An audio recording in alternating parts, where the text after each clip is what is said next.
높은도 우신교회 성도님들, 이제 매일같이 우리가 경건 생활을 할 수 있도록 우리 교회는 하나님의 나라를 시작하는 말씀 묵상을 매일 아침마다 전해드리고 있습니다. 하루를 시작하면서 주님의 말씀을 듣고 또 읽고 또 묵상하면서 그 말씀이 우리 삶 가운데 작동되기를 바랍니다. 최근엔 우리 다음 세대 자녀들과 함께 이 하나씩 말씀 묵상을 진행하고 있는데요.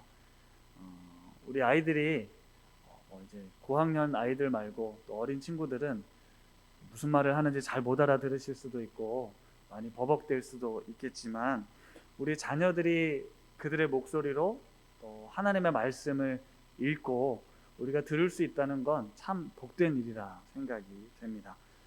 그리고 이번 주 한 주간 아이들이 읽어주는 말씀을 듣고 참 많이 감동이 되었는데요.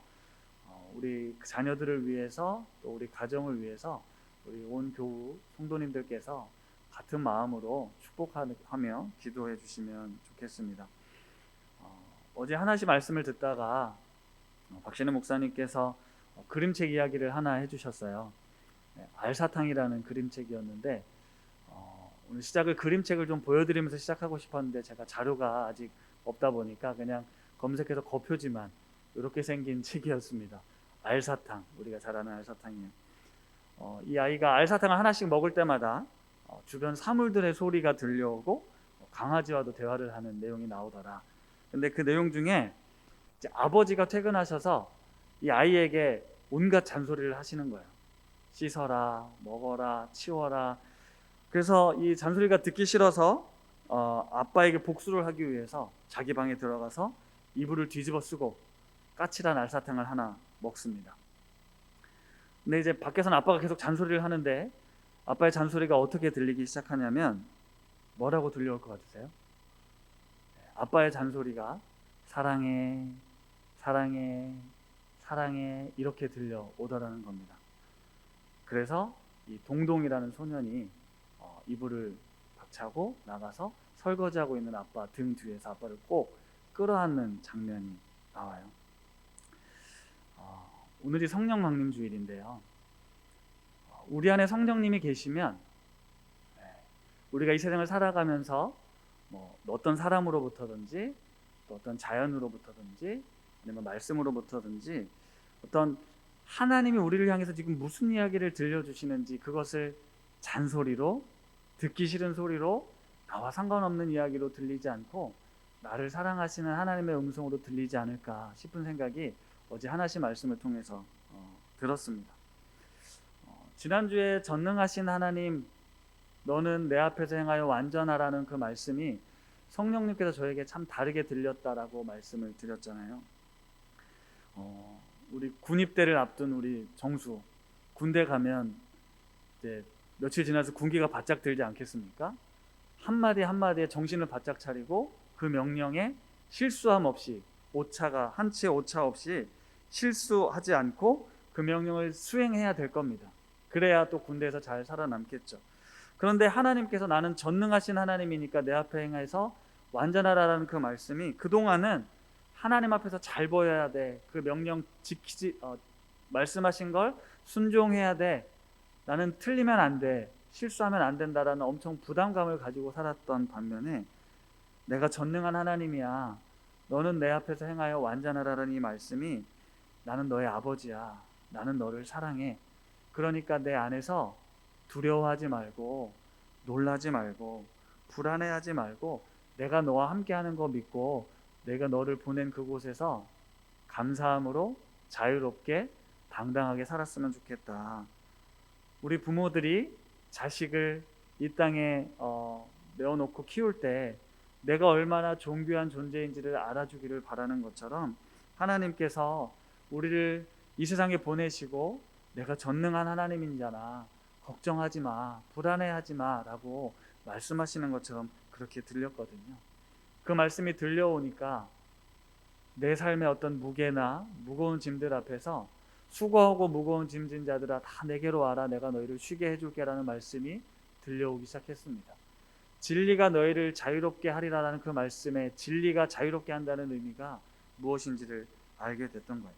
내가 어떤 존재인지, 어떤 정체성을 가지고 살아가야 할지, 그리고 어떤 삶을 살아야 할지를 알게 되었습니다. 그리고 하나님께서 우리에게 자유롭게 살아가되 너를 창조하시고 너를 택하시고 너를 부르신 내가 있다라는 것, 우리가 창세기 말씀을 통해서 배운 거 있잖아요. 에덴 동산에 선악과를 만드신 이유가 무엇입니까? 너희가 마음껏 살아도 돼, 먹어도 돼, 누려도 돼, 하지만 선악과는 안 돼. 너를 지은 창조주 하나님이 있다는 걸 잊어서는 안 돼. 너에게 명령하는 자가 있다는 걸 잊어서는 안 돼. 그걸 알려주시고자 함이잖아요. 하나님께서는 그 마음을 우리가 좀 알았으면 좋겠는 거죠. 내가 너를 얼마나 사랑하는지, 내가 너에게 얼마나 많은 것들을 누릴 수 있도록 허락했는지 알기를 원하시고, 그러지 못했던 것, 부족한 것, 아쉬운 것 때문에 내 마음을 빼앗기고 하나님에 대한 불신과 원망을 갖고 살지 말아라. 이미 너에게 허락된 에덴의 삶을 누려라라고 말씀하고 있는 것입니다. 오늘 말씀을 통해서 그 하나님의 마음을 알았던 아브라함의 이야기를 살펴보려고 하는데요. 창세기 18장 말씀은 이렇게 시작이 됩니다. 제가 읽어드리겠습니다. 여호와께서 마므레에 상수리 나무들이 있는 곳에서 아브라함에게 나타나시니라. 날이 뜨거울 때 그가 장막문에 앉아 있다가 눈을 들어 본즉 사람 셋이 맞은편에 서 있는지라. 그가 그들을 보자 곧 장막문에서 달려나가 영접하며 몸을 땅에 굽혀 이르되 내 주여, 내가 주께 은혜를 입었사오면 원하건대 종을 떠나 지나가지 마시옵고 물을 조금 가져오게 하사 당신들의 발을 씻으시고 나무 아래서 쉬소서. 이렇게 시작이 돼요. 1절에 보면 여호와께서 아브라함에게 나타나셨다라고 설명해서 2절부터 나오는 내용이 아브라함이 이 세 사람 셋을 보고 하나님이다, 하나님이시구나라고 보았다고 생각할 수 있는데요. 그 나오는 내용들을 살펴보면 내 주여, 내가 주께 은혜를 입어사오면, 영접하여 몸을 땅에 굽히고, 자기를 종이라고 표현했을 때 하나님을 만났구나라고 생각할 수 있지만, 실제로 사람 셋이라고 표현된 내용을 보았을 때 아브라함은 그냥 자신이 살고 있는 이 장막을 지나가는 나그네였다라고 보는 것이 맞습니다. 당시 고대 근동 문화는 이렇게 외부인들 앞에서 자신을 낮추는 문화가 있었거든요. 그리고 그 낯선 이들을 환대하는 것이 당시 문화적 관습이었고, 특별히 하나님을 아는 하나님의 사람 아브라함이었기 때문에 그들을, 그 나그네 낯선 사람 세 사람을 극진히 환대한 것입니다.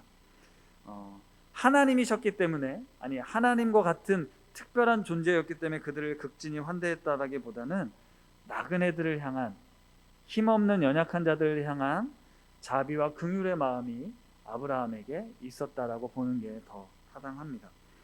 오늘 본문 19절에 보면 여호와의 도를 지켜 의와 공도를 행하게 하려고 그를 택했다라는 말씀이 나오는데요. 여호와의 도를 지켜서 의와 공도를 행했다라는 말씀, 이 말씀의 의미 중엔 이처럼 나그네들을 환대해야 된다라는 의미가 담겨져 있습니다. 이 의와 공도라고 번역된 히브리어가 체다카와 미슈파트라는 단어입니다. 체다카와 미슈파트라는 단어는 구약 성경에서 매우 중요한 단어이기 때문에 그 원어를 한번 보여드릴게요. 체다카와 미슈파트라는 단어는 우리가 의와 정의, 공의, 자비, 긍휼, 이 모든 단어들이 합쳐진 단어라고 보시면 됩니다. 특별히 체다카라는 단어는 유대인들에게 있어서, 이스라엘 사람들에게 있어서 매우 중요한 단어인데 그 단어가 상당히 포괄적인 개념입니다. 그래서 어떤 한 가지의 뜻으로 정의 내리기가 힘든데요. 체다카라는 개념 안에는 자비를 베푼다, 긍휼을 베푼다, 자선을 베푼다라는 의미가 있어서 유대인들은 이 체다카 정신, 체다카라는 기부 문화가 매우 뿌리 깊게 자리 잡고 있습니다. 하나님께서 나를 복 주시는 이유는 나를 통해 또 다른 누군가를 돌보고 살피라는 의미가 있다는 걸 유대인들은 철저하게 의식하고 있고, 하나님이 체다카의 하나님이시기 때문에 내가 그 체다카의 삶을 살아야 된다라고 그들은 아주 어린 시절부터 가르칩니다. 우리 교회도 광성교회 시절부터 그 체다카 헌금, 이삭줍기 헌금을 이 체다카 형태로 우리 주변에, 특별히 우리 교회 내 성도들, 어려운 성도들을 돕고 구제하는 일들을 사용하고 있는데요. 정의롭고 올바른 일이 바로 체다카의 삶, 나만 잘 먹고 잘 누리는 삶이 아니라 내 주변의 이웃과 함께하는 그 은혜를 복을 누려야 된다는 것이 바로 체다카이기 때문입니다. 이 체다카이는 공정함의 요즘 시대의 화두인 공정함이라는 의미도 있고요, 공평함이라는 의미도 있습니다. 그래서 이 체다카를 정의 내리기가 쉽지 않다라고 유대인들은 이야기하면서 어떤 정신적인 하나님의 온전한 인품, 하나님의 성품이 바로 체다카에 담겨져 있다라고까지 설명을 하고 있습니다.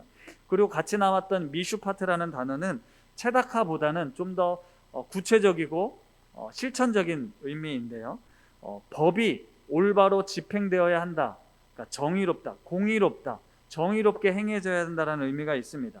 그래서 이 두 단어를 비교해 놓고 볼 때 체다카를 조금 더 상위의 개념으로, 미슈파트는 체다카 밑에 어떤 구체적인 실천 행위로 보곤 하는데요. 아무리 우리가 옳고 그름을 따져서 법에 따라 올바른 판단을 내린다 할지라도 그것 너머에 하나님의 자비와 긍휼과 사랑이 있다라는 것을 우리에게 들려주시는 말씀이라는 겁니다. 따라서 이 체다카와 미슈파트의 삶이 우리의 삶에 적절하게 균형이 이루어져야 하는데요, 이 두 단어는 비슷하면서도 또 공통점이 많은 단어이기 때문에 이 다른 번역 성경을 제가 19절 말씀을 찾아보았습니다. 새 번역 성경에는 이렇게 번역이 되어 있더라고요. 나에게 순종하고 옳고 바른 일을 하도록 가르치라는 뜻에서 한 것이다. 옳고 바른 일을 체다카와 미슈파트로 번역했습니다. 유진 피터슨 목사님의 메시지 성경에는 하나님의 생활 방식을 따라 친절하고 너그럽고 바르게 살게 하려는 것이다. 하나님의 생활 방식은 여호와의 도입니다. 여호와의 도를 따라서 친절하고 너그럽고 바르게 사는 것, 그것을 체다카와 미슈파트를 행하는 삶이라고 이야기를 하고 있는 것입니다. 분명 하나님께서 약속하실 때 18절에 보면 아브라함은 강대한 나라가 되고 천하 만민은 그로 말미암아 복을 받게 될 것이다 라고 할 때 이 강대한 나라를 생각하면 우리는 무엇을 떠오릅니까? 강대국을 떠오르죠. 미국을 떠올리고 중국을 떠올리고 어떤 이 시대를 지배하고 있는 강대한 제국을 떠올리게 되는데, 하나님께서 내가 너를 강대한 나라가 되고 천하 만민이 너로 말미암아 복을 받게 될 것이다 라고 하면서 아브라함에게 여호와의 도를 지켜 의와 공도를 행하라고 할 때 그 의와 공도는 세상이 말하는 어떤 힘과 권력의 질서를 뜻하지 않고 하나님의 생활 방식을 따라 친절하고 너그럽고 바르게 살라는 말씀입니다. 우리가 하나님을 주인 삼고 하나님의 식과 법대로 순종하며 살아간다라고 이야기를 하고 있지만, 우리는 어떤 세상의 가치와 기준에 따라서 힘과 권력과 명예를 가지고 이 세상에 하나님의 나라를 임하게 하도록 해야 된다고 생각할 수 있지만, 하나님의 나라는 전혀 그렇지 않습니다. 하나님의 정의와 하나님의 공의는 우리가 생각하는 방식과 다른 모양으로 펼쳐집니다. 오늘 우리가 예배 전에 불렀던 찬양에도 보면 우리가 약할 때 하나님이 강함 되신다라는 이 역설적인 원리가 그리스도인의 삶에서는 그게 하나님의 식과 방법이라는 거죠. 오히려 자비를 베풀고 너그럽게 하는 것은 하나님께서 우리에게 맡기신 삶의 모습이라는 것입니다. 아브라함이 이처럼 나그네를 환대하고 대접함을 통해서 여호와의 도를 행하고 있는 것이라는 거죠. 우리가 이 세상을 살아가면서 하나님의 마음을 품을 때 우리가 어떻게 살아야 할지는 오늘 말씀을 통해서 의와 공도를 행하는 삶이 무엇인가를 정확하게 알려주고 있습니다. 아브라함이 이 세 사람을 극진히 대접했습니다. 그런데 대접하고 알고 났더니 이들은 그냥 일반 나그네들이 아니었습니다. 나중에 보면 이 두 사람은 소돔을 향해 떠나는, 그러니까 하나님의 대리자 역할을 하는 천사들이었고, 그 중에 한 사람은 아브라함과 대화를 나누는데 그분이 바로 여호와 하나님이었습니다. 하나님께서 이 천사들과 함께 사람의 몸을 입고 아브라함을 찾아오신 이유는 두 가지를 알려주기 위함이었는데요. 첫 번째는 내가 너와 약속한 하나님이 내가 너 사라를 통해서 아들을 낳게 해줄 거야, 내가 너로 큰 민족을 이루게 해줄 거다라는 약속을 한 번 더 확인시켜 주기 위해서 찾아오셨고요. 두 번째는 소돔과 고모라에 대한 심판의 메시지를 알려주기 위함이었습니다. 소돔과 고모라의 죄악이 너무 커서 그 땅의 부르짖음이 내게 들렸다. 내가 이제 내려가서 이 모든 행한 것이 과연 내게 들렸던 그 부르짖음대로 그들이 그렇게 악한지 내가 보고 알려고 한다라고 말씀하시는 거예요. 아브라함에게 전한 이 소식은 두 가지였습니다. 하나는 구원의 소식이었고 하나는 심판의 소식이었어요. 하나님께서 구원하시는 분이시기도 하지만, 그렇죠? 불가능한 일들을 이루시는 구원자이기도 하지만 하나님은 또 악을 심판하시는 분이십니다. 사랑의 하나님이시면서 동시에 공의로우신 하나님이시라는 거예요. 체다카의 하나님이시면서 미슈파트의 하나님이시라는 거죠. 우리는 하나님의 형상, 하나님의 성품, 하나님의 마음을 우리 삶 가운데 참 균형 잡히게 잘 가지고 배워야 합니다. 이 세 사람이 이제 잘 대접을 받고 이제 목적지를 향해 떠납니다. 아브라함도 이제 그들을 전송하러 나가는데요. 하나님께서 내가 하려는 것을 아브라함에게 숨기겠느냐 말씀하시면서 앞에 두 가지 내용을 전달하고 소돔과 고모라를 이렇게 할 거다라는 내용을 전달합니다. 여기서 질문을 한번 드려보면, 하나님은 왜 소돔과 고모라를 심판해야겠다라는, 소돔과 고모라의 죄악이 너무 심해서 내가 살펴봐야겠다는 그 이야기를 말씀하신 걸까요? 그리고 전능하신 하나님께서, 모든 것을 아신 하나님께서 소돔과 고모라의 죄악이 극진함에 달았다는 걸 알고 계실 텐데 굳이 내려오셔서 사람의 모양을 입고 직접 가셔서 눈으로 확인하셔야만 했을까요? 그리고 여지껏 참으셨다면 그냥 바로 심판하시면 되지 왜 그 이야기를 아브라함에게 전달해주고 실사를 나가신 걸까요? 여기서 우리는 이 아브라함에 대한 하나님의 신뢰가 점점 깊어졌구나라는 걸 알 수 있습니다. 그러니까 하나님의 속마음까지 굳이 이야기하지 않아도 되는 존재가 아니라 이야기할 수 있는 그런 존재가 된 거예요. 이사야서나 야고보서에 보면 아브라함을 하나님의 벗이라고, 하나님의 친구라고 묘사한 장면이 나오거든요. 그만큼 하나님께는 이 아브라함이 점점 더 친구처럼 내 속마음을 나눌 수 있는 그런 존재로 성장했다라고 볼 수 있는 것입니다. 그리고 이 아브라함이 이 하나님의 이야기를 듣고요, 같이 왔던 두 사람은 소돔을 향해 떠나고 하나님 앞에 그대로 서 있다라고 설명이 되어 있습니다. 오늘 말씀에 보면 22절에 이렇게 나와 있어요. 그 사람들이 거기서 떠나 소돔으로 향하여 가고 아브라함은 여호와 앞에 그대로 섰더니, 23절에 아브라함이 가까이 나아가 이르되 라고 말입니다. 이 장면이 오늘 설교의 핵심 장면이에요. 두 천사는 소돔과 고모라를 향해 가고 아브라함과 하나님이 마주 대하여 서 있습니다. 그냥 아브라함이 떠나보내지 않았고요, 여호와 앞에 서 있는 거예요. 소돔과 고모라의 죄악이 이렇게 심하구나, 내가 너무 마음이 아프구나 라고 하나님께서 말씀을 전하고, 어쩌면 하나님은 아브라함의 반응이 궁금했을 것 같아요. 그 이야기를 꺼낸 이유는, 아브라함 네 생각은 어때? 너는 어떻게 했으면 좋겠니? 그 죄악이 너무 심하다는데 내가 직접 가볼 거거든? 넌 어떻게 했으면 좋겠니? 라고 아마 물어본 게 아닐까 싶은 거죠. 그래서 아브라함이 하나님 앞에 서서 조금 더 가까이 나아갑니다. 아브라함이 생각을 했겠죠. 하나님 앞에서 내가 뭐라고 이야기를 할까? 우리는 지금 이 시대를 살아가면서 매우 분주한 삶을 살아가고 있습니다. 여러분들은 자신을 돌아보는 시간을 하루에 가지십니까? 내가 잘 살고 있는지 멈춰서 돌아보는 시간을 가지시나요? 우리의 가족들은, 내 남편은, 내 아내는 지금 어떻게 살고 있는지 한번 진지하게 생각해 보신 적이 있으십니까? 우리 자녀들에 대해서도요. 우리 교회에 대해서도, 또 이 나라에 대해서도 과연 하나님 앞에서 그런 질문들을 던져보신 적이 있으신가요? 아마 생각들은 하실 겁니다. 그런데 그게 정말 하나님 앞에서 하는 질문인지 아니면 내 개인적인 고민인지 걱정인지 한번 생각해 보십시오. 우리가 하나님 앞에서 질문을 던지는 게 아니라면 결국 내 경험, 내 지식을 가지고 어떤 내 상황을 판단하고 그 판단을 가지고 말하고 행동하게 될 겁니다.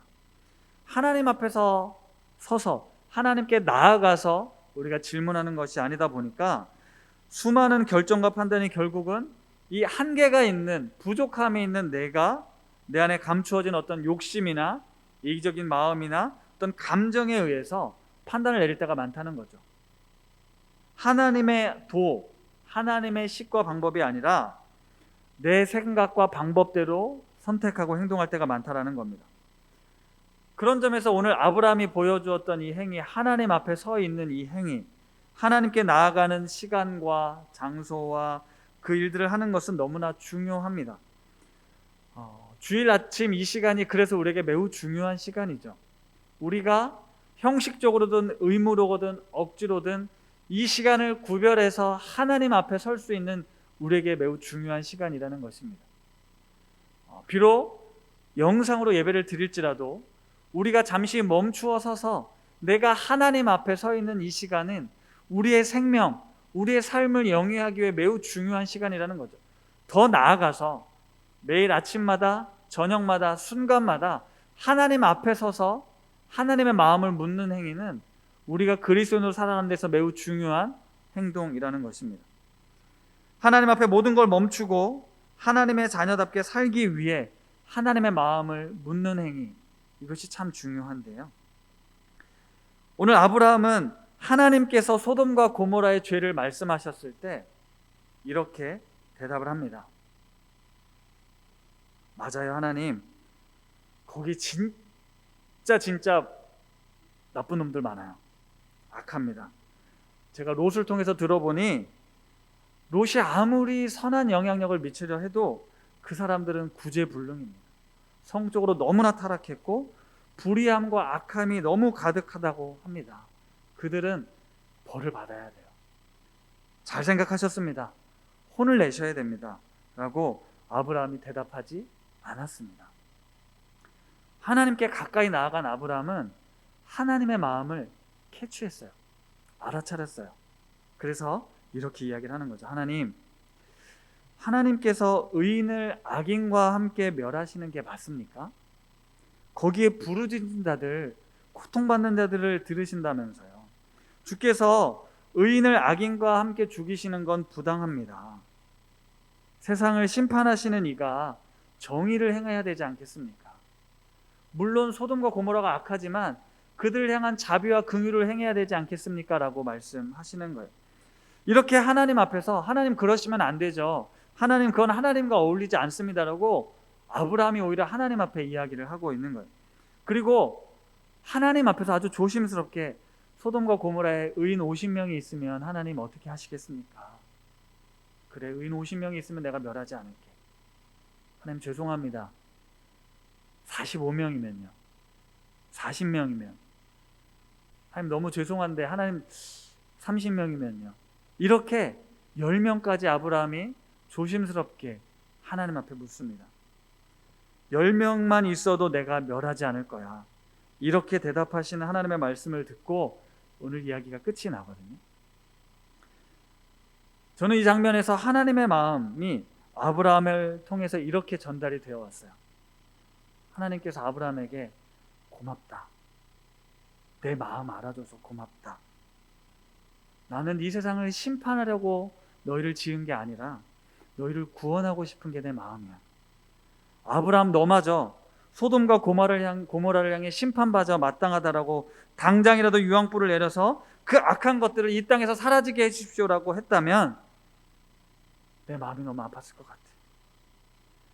50명이 10명이 될 때까지 하나님이 그들을 얼마나 사랑하시는지 구원하길 원하시는지 하나님의 그 자비로움을 드러내줘서 고맙다라고 말씀하실 것 같은 거예요. 의인의 숫자가 몇 명이었는가 보다 더 중요한 건 하나님의 마음은 거기에 10명만 있어도 그 많은 사람들 중에 의인 10명만 있어도 내가 그들을 멸하지 않을 거야라는 게 하나님의 마음이었다라는 거예요. 성경에 보면 우리가 생각하는 그 이상의 하나님을 참 만나게 됩니다. 포도원 농부 비유 아시죠? 아침 9시부터 일한 사람과 오후 5시에 1시간 일한 사람 하나님은 동등하게 대우합니다. 나중된 자가 먼저 될 거라고 하나님 말씀하세요. 이 세상은 그런 세상이 아닙니다. 정당한 대가를 바라고 잘못한 사람들은 정당한 벌을 받아야 하는데, 하나님은 그래 맞아, 하지만 내 마음은 그들이 돌이켜서 하나님의 구원의 백성이 되는 거야 라고 말씀하시는 거죠. 이런 하나님의 마음을 헤아려야 한다는 거죠. 우리가 이 세상을 살아가면서, 이 땅을 살아가면서 그리스도인으로 살아갈 때 내가 이 세상의 악함과 불의함과 나를 공격해오는 원수들, 나와 상관없는 저 불의한 사람들을 향해서 우리가 손가락질하고 비난하는 것 필요합니다. 하지만 그 근본에, 그 중심에, 그 마음 깊은 곳에 안타까운 마음, 애통하는 마음을 품어야 된다는 거죠. 오늘 이렇게 질문해 볼 수도 있어요. 하나님, 아브라함이 소돔과 고모라를 위해 이렇게 기도할 수 있었던 건 소돔성에 자신이 아끼고 사랑하는 조카 롯이 있었기 때문이 아니겠습니까? 거기 멸망하면 롯의 가족도 같이 멸망당하면 안 되니까 하나님 앞에 이렇게 기도한 거 아니겠습니까? 네, 물론 그럴 수 있습니다. 아브라함이 롯을 생각해서 기도했을 수 있죠. 만약에 소돔과 고모라가 아니라 당시 있었던 스보임이나 벨라나 아드마, 그 소돔 그 5개 국이 있었잖아요. 그런 나라였다면, 내가 그 나라 너무 악해서 심판하러 갈 거야, 멸망시키러 갈 거야 그랬다면 아브라함이 그러시던지요 라고 생각했을 수도 있다는 거죠. 자기와 상관없는 사람들이니까. 솔직히 우리도 그렇습니다.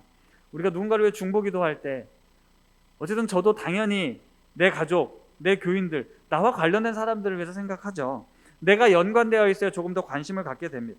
내가 아파봐야 그 사람의 아픈 마음을 헤아릴 수 있어요. 코로나로 아무리 많은 사람들이 고통받는다고 해도 내가 아프지 않으면, 내 가족이 아프지 않으면 그렇게 마음이 아프지 않습니다. 선교지에서 선교사님들이 선교제 영혼들을 위해서 아무리 안타까운 마음으로 기도 제목을 보내도 그 사람이 나와 관련이 없기 때문에 우리는 그런 마음으로 기도하기 쉽지 않다라는 거죠. 그러니까 나와 관련된 선교사님, 나와 관련된 이웃, 나와 관련된 성도들의 아픔, 어려움, 고통을 우리가 함께 품고 기도하는 거, 하나님의 자비와 긍휼을 구하여 기도하는 것도 매우 의미 있고 중요한 일이 맞습니다.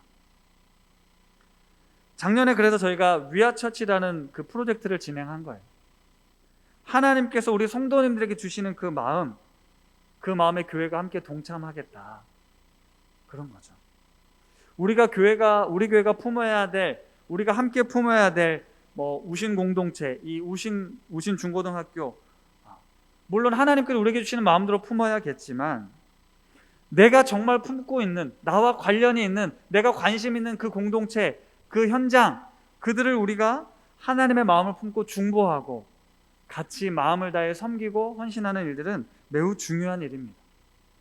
어쩌면 코로나 시대에 우리는 조금 더 작은 단위로 이 세상 곳곳에 보이지 않는 곳, 들리지 않는 곳, 알 수 없는 곳, 담임 목사 혼자서는 절대 알 수 없는 그곳에 우리 성도님들이 가셔서 그 땅에, 그곳에 그 영혼들을 위해 안타까운 마음으로 기도하고 그것을 알리고 함께 품어가야 한다는 것이죠. 하나님의 마음은 우리가 품고 있는 것, 내가 가지고 있는 것보다 훨씬 넓습니다. 생각해 보십시오. 내 눈에 보이고 내 귀에 들리는 것이 전부가 아니잖아요. 하나님은 이 온 우주의, 지구에 살고 있는 모든 생명체들의 탄식과 부르짖음을 듣고 계시는 분이십니다. 그리고 하나님은 이 세상이 점점 더 악해지고 멸망을 향해서 가고 있는데, 그래 내가 너를 멸망시킬 거야 라고 하지 않으시고, 이들을 어떻게 하면 구원할까, 이들을 어떻게 하면 회복시킬까, 이게 하나님의 마음이라는 거죠. 그런 점에서 우리 모두가 이 세상의 모든 일들을 다 관심을 갖고 참여할 수는 없지만 하나님의 마음을 품고 아브라함처럼 그 땅을 위해 기도해야 된다는 거죠. 그 마음을 주시도록 기도해야 된다는 거예요. 저 미얀마의 민주화 운동이 거세게 일어나고 수많은 죄 없는 피해자들이 생기고, 이번에 이스라엘과 팔레스타인의 전쟁도 보십시오. 죄 없는 사람들이 그렇게 죽어가고 있는 이야기를 들을 때 하나님의 마음으로 기도하는 일들은 필요하다라는 거죠. 그리고 성령께서 우리 마음 가운데 그 마음을 부어주시면 보다 더 적극적이고 깊은 어떤 관심과 희생을 하게 되겠죠. 이 나라, 이 땅을 향해서도 마찬가지입니다. 정치 영역, 우리 교육계의 영역, 문화예술계의 영역도 마찬가지입니다. 내가 몸담고 있는 그곳이 안타까운 마음으로 기도해야겠지만, 그렇지 않더라도 우리 안에 하나님의 마음을 품고 그 영혼들을 위해 기도하는 삶, 안타까운 마음으로 중보하는 삶을 살아야 한다는 거죠. 우리가 이 세상의 심판자가 되어서 정의의 칼날을 이곳저곳에 가서 휘두르는 삶이 아니라 그 애통하는 마음, 그 안타깝고 그 절망적이고 그 말도 안 되는 현실들의 이야기를 들을 때마다 하나님의 찢어지는 그 마음을 품고 기도하는 삶을 살아야 한다는 거예요. 같이 손가락질하고 죽이고 심판하는 삶 말고요. 불의를 위해, 부당함을 위해 치열한 싸움을 싸우는 사람들이 있습니다. 맞습니다. 기도만 한다고 정의가 이루어지는 것은 아닙니다. 때로는 목숨을 걸고 싸우는 싸움도 필요합니다. 공평과 정의가 회복되기 위하여 싸우는 일들이 필요하죠. 내가 그 일에 동참할 수도 있고 그 일들을 위해 동참하는 사람들을 지지하고 격려할 수도 있습니다. 하나님은 연약하고 고통받는 자들의 소리를 결코 외면하는 분이 아니시기 때문에 그렇습니다. 우리가 이 시대를 살아가면서 수많은 어떤 배제, 차별, 혐오의 눈길로 살아갑니다. 하지만 이 세상의 모든 연약한 자들, 하나님의 자비와 긍휼이 필요한 자들입니다. 하나님은 우리에게 하나님의 마음을 품고 그들을 불쌍히 여기며 죽이고 심판하는 일은 하나님 손에 맡기고 우리는 자비와 긍휼을 구하는 그런 삶을 살아야 한다는 것이죠. 하나님이 이 세상을 향한, 사람들을 향한 그 목적은 멸망과 심판이 아니라 구원입니다. 이게 바로 미슈파트와 체다카의 삶의 균형이 필요하다는 말씀이죠. 아브라함이 하나님 앞에서 용기 내서 중보기도하면서 소돔성의 의인 10명만 있으면 멸망시키지 않겠다는 약속을 받았습니다. 만약에 성경의 이야기가 아브라함의 중보기도 덕분에 소돔과 고모라를 멸망시키지 않았다면 어쩌면 우리에게 다른 도전이 됐을 수 있을 것 같아요. 내가 정말 이 시대를 향해서, 이 아픈 곳을 향해서, 이 죄악이 가득한 이 영역을 위해서 내가 기도했을 때 하나님이 응답하셔서 그곳이 변화된다면 해볼만 할 것 같습니다. 그런데 소돔과 고모라는 결국 멸망당하고 맙니다. 그럼 아브라함의 기도가 헛된 것일까요? 아브라함의 기도는 불필요한 하나님 앞에서 버릇없는 행동이었을까요? 그렇지 않습니다. 심판하시는 하나님은 하나님의 주권과 하나님의 기준에 따라 하나님의 정의를 이루시는 분입니다. 하지만 하나님의 형상대로 창조된 우리들에게서는 하나님이 어쩌면 검사와 같은 역할보다는 변호사와 같은 역할을 맡기시는 걸지 모릅니다. 우리가 소돔과 고모라를 바라보고 이 시대를 바라보면서 그 악한 것들이, 죄악들이 멸망당하는 것이 맞다고 생각하겠지만 우리가 잘 생각해 봐야 될 것은 내가 바로 소돔과 고모라 같은 존재였다는 사실입니다. 소돔과 고모라보다 더 악할 수 있었던 그런 존재를 성령 하나님께서 하나님 앞에서 나를 변호해 주셨기 때문에 내가 심판당하고 멸망당하지 않고 구원의 은혜를 입을 수 있었던 거예요. 내가 이렇게 나와서 예배할 수 있음이, 하나님 앞에 설 수 있음이 소돔과 고모라처럼 멸망당해야 되는 나를 위해 성령님께서 변호해 주셨기 때문에 이 아브라함처럼 하나님 앞에서 이 영혼, 이 사람 하나님의 사람입니다. 기회를 주십시오. 하나님 살려주십시오라고 변호했기 때문에 하나님이 구원해 주신 거예요. 우리 그리스도인의 출발은 여기서부터 시작이 됩니다. 내가 죽을 수밖에 없는 죄인이라는 사실 말입니다. 내가 죄인이었지만 나를 위해 의로우신 예수님이 나를 위해 죽으셨고, 내가 구원받은 건 내가 잘나서 내가 의로워서가 아니라 나도 소돔과 고모라 같은 존재였지만 하나님의 전적인 은혜로 내가 구원받은 거야. 그래서 나도 세상을, 사람을 하나님의 이 자비와 긍휼과 사랑의 관점으로 바라봐야 한다는 것이죠. 오늘도 나를 위해 하나님 앞에서 말할 수 없는 탄식으로 기도하시는 성령님이 계십니다. 말할 수 없는 탄식으로 나를 위해 중보하시는, 변호하시는 성령님이 계시기 때문에 우리가 오늘 이렇게 은혜를 입고 살아갈 수 있는 거예요. 요한복음 14장 26절에 예수님께서 보혜사 성령을 우리에게 보내주시면서 이렇게 말씀하셨어요. 보혜사 곧 아버지께서 내 이름으로 보내실 성령, 그가 너희에게 모든 것을 가르치고 내가 너희에게 말한 모든 것을 생각나게 하리라. 아멘. 성령님께서 내가 너희에게 가르친 것, 내가 너희에게 말한 모든 것을 생각나게 해줄 것이라고 말씀하십니다. 보혜사라는 의미는 변호사라는 의미, 중재자라는 의미, 상담자라는 의미가 있습니다. 우리를 위해 변호해 주시고 우리의 고민을 상담해 주시고 우리의 삶의 아픔과 어려움들을 위로해 주시고 하나님께로 돌이킬 수 있도록 중재해 주시는 분이 우리 성령 하나님이시라는 거예요.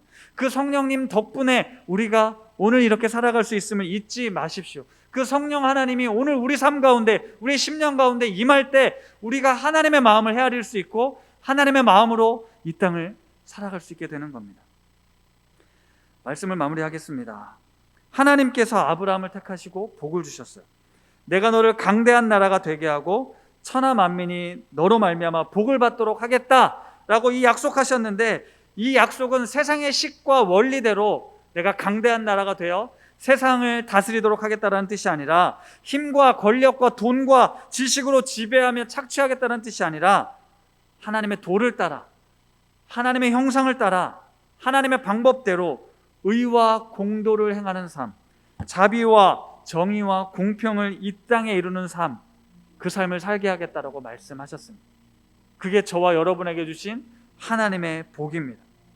하나님 나라의 다스림, 하나님의 통치 가운데 우리가 사는 이 세상, 내가 살고 있는 이 현장, 내가 살고 있는 이 교회, 내가 몸담고 있는 공동체 안에서 하나님 나라의 샬롬을 누리는 삶, 그 삶을 꿈꾸십시오.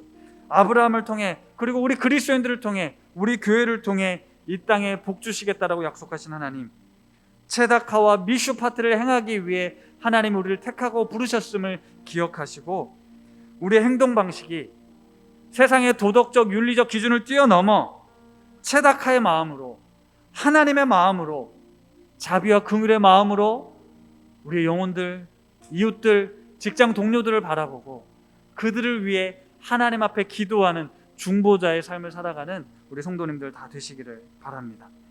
이 세상을 향한 하나님의 크고 놀라우신 사랑, 죄로 말미암아 깨어지고 부서지고 부패하고 타락한 이 세상을 살아가면서 우리가 아브라함처럼 하나님의 마음을 아는 자들로, 그 깨어지고 부서진 곳에 서서 중보자의 마음으로, 성령님께서 주시는 그 마음으로 이 땅에 자비와 긍휼을 구하며 구원의 은혜를 끼치는 삶 살아갈 수 있길, 그렇게 하나님의 나라를 세워가는 우리 우신 가족들 되기를 축복합니다.